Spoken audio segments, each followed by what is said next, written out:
Today, we're going to talk about the best foods to clean out your liver. Now, when your liver gets inflamed, it heals with scar tissue and you can develop cirrhosis and you can lose function and create all sorts of issues. But the liver itself is not a reservoir for toxins. So I want to shift my talk into the best foods to reestablish the full function of your liver, to get your liver able to detoxify at the highest level. And you can totally do this with foods. So we're going to cover all those, but I want to first talk about the different functions of the liver, okay? It has the ability to detoxify. It makes bile. Bile is a detergent to help you break down fats and extract certain nutrients from fat. Your liver is a main producer of hormones. That's right. One being IGF-1, insulin-like growth factor number 1. Now, what is that? That is a very similar hormone to growth hormone. Growth hormone is made by your pituitary gland. It's sent to the liver. It works through the liver. And you can kind of consider IGF number 1 as an extension of growth hormone. It performs very similar functions. So it has everything to do with helping you burn fat. It's an anabolic hormone, so it helps you build muscle. It has everything to do with building proteins. And it also can help tap into your fat reserves and your stored sugar reserves for fuel. Now, your liver also makes steroid hormones, okay, like estrogen, progesterone, testosterone, vitamin D3, which, by the way, acts like a hormone in the body. In fact, it probably is a hormone, but we classified it as a vitamin. And the other sex hormone is cortisol, the main anti-inflammatory hormone in the body, the main hormone that helps you adapt to stress. So without cortisol, your body can't adapt to stress and you're going to get really stressed out. In fact, 80% of the cortisol floating through your bloodstream originates from your liver. So all these steroid hormones come from this one thing, cholesterol. And so the liver is part of the building block of not just cholesterol, but a real key part in the creation of those hormones. And what's interesting is that people take certain drugs to block cholesterol, like statins. Well, guess what's going to happen to these hormones? You're not going to be able to make them efficiently. You're going to have all sorts of issues. And your liver makes a good portion of the cholesterol in your body. All right, so those are just some of the many functions of the liver. Your liver actually has 500 different functions. Now, before I get to the food, I just want to briefly mention the different symptoms that occur when you have damage to the liver. One would be itchiness in the body.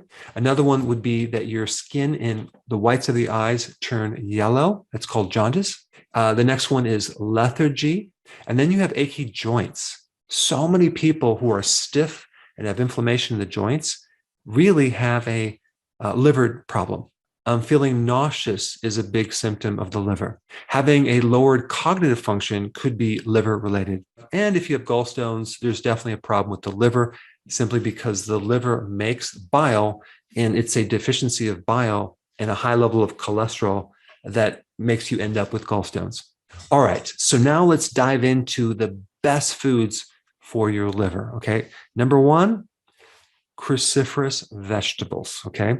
Talking about kale, broccoli, Brussels sprouts, radish, arugula, wasabi, mustard greens.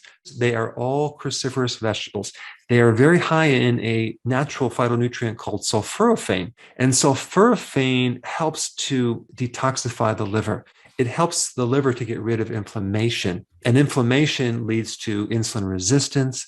It leads to high insulin, it leads to diabetes, and it can even lead to cancer. So sulforaphane is a really important liver protective compound, and it can also help if there's fat in the liver.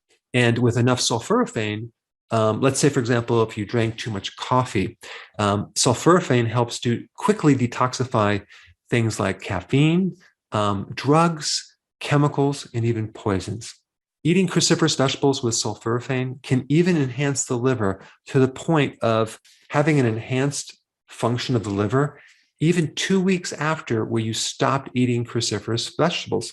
So some of the effects from eating cruciferous vegetables extend into the future, even if you don't eat them. That's pretty cool. Now, if you consume cruciferous sprouts, okay, you get a major enhancement in sulforaphane, especially when we're talking about broccoli sprouts, radish sprouts, and even mustard seed sprouts. So sprouting is a very, very smart thing to do because all you need is just a little bit of those sprouts on your salad to create a huge effect.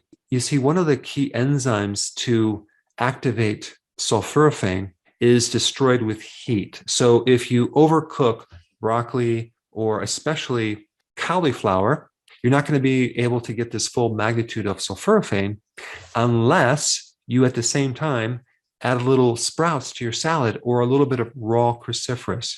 Or if you added a little bit of mustard to your meal, because mustard has a lot of that enzyme, because it's a cruciferous, that will help activate sulforaphane in the food that is cooked. So this is just another reason why when you have a salad, you want to add different things to it, like sprouts. And there's many other phytonutrients in cruciferous vegetables that support the liver function, which also have a lot to do with decreasing complications from diabetes and free radical damage, and improving sensitivity to insulin and improving insulin resistance and just supporting your blood sugars. Personally, I consume a lot of arugula in my salads. So that is just loaded with those enzymes to activate sulforaphane. I also do a lot of raw cabbage, like coleslaw, for example, and sauerkraut, which is just loaded with the enzymes to activate sulforaphane. So out of all the things you can eat, cruciferous is at the top of the list. Now, the number 2 item is garlic. Now, garlic is something that is loaded with sulfur, and sulfur is a wonderful thing to detoxify the liver and also act as a natural antibiotic. So it's very, very antibacterial, antifungal, antiviral. And garlic is really good for stripping off fat from your liver. And garlic also has a lot of vitamin B1 as well. I mean, garlic is just one of those superfoods. It's anti-inflammatory. It's a very powerful antioxidant, and it has huge anti-cancer properties. All right, the next one for the liver is turmeric, okay? Now, the active phytonutrient in turmeric is curcumin. Curcumin is just a powerhouse in reducing inflammation. There was someone recently who had lifelong headaches, okay? And they had to take copious amounts of Tylenol for years and years and years, and their liver has been going downhill. And so one of the key things that she did is started taking turmeric on a daily basis. And so not only did her headaches go away, but now going in the future, not having to take Tylenol, her liver is going to do much, much better. Now, one thing I want to say about the liver is that the liver is rugged. It's tough. It can bounce back unless it's completely destroyed. It only needs a little bit of itself to function. And a lot of people have destroyed a good portion of their livers, and they're able to exist and survive, which is quite amazing. But out of all the organs, the liver is the most robust. It can take a beating and it can bounce back. Now, turmeric can also detoxify heavy metals like lead, mercury, cadmium, and even arsenic. Turmeric helps to repair and regenerate liver function. Turmeric helps stabilize the mitochondria, which is why it's very anti-cancer, because the origin of cancer happens with damaged mitochondria. Turmeric is very heavily studied, especially in its ability to decrease fat on your liver. So if you combine a ketogenic diet, low carb, with intermittent fasting and turmeric and some of these other compounds, you are going to be in really good shape as far as having a healthy liver. Now, the next one on the list is beets. Beets have always been known to help detox the liver. They can help reduce liver enzymes. If the liver enzymes are high, they can help reduce them.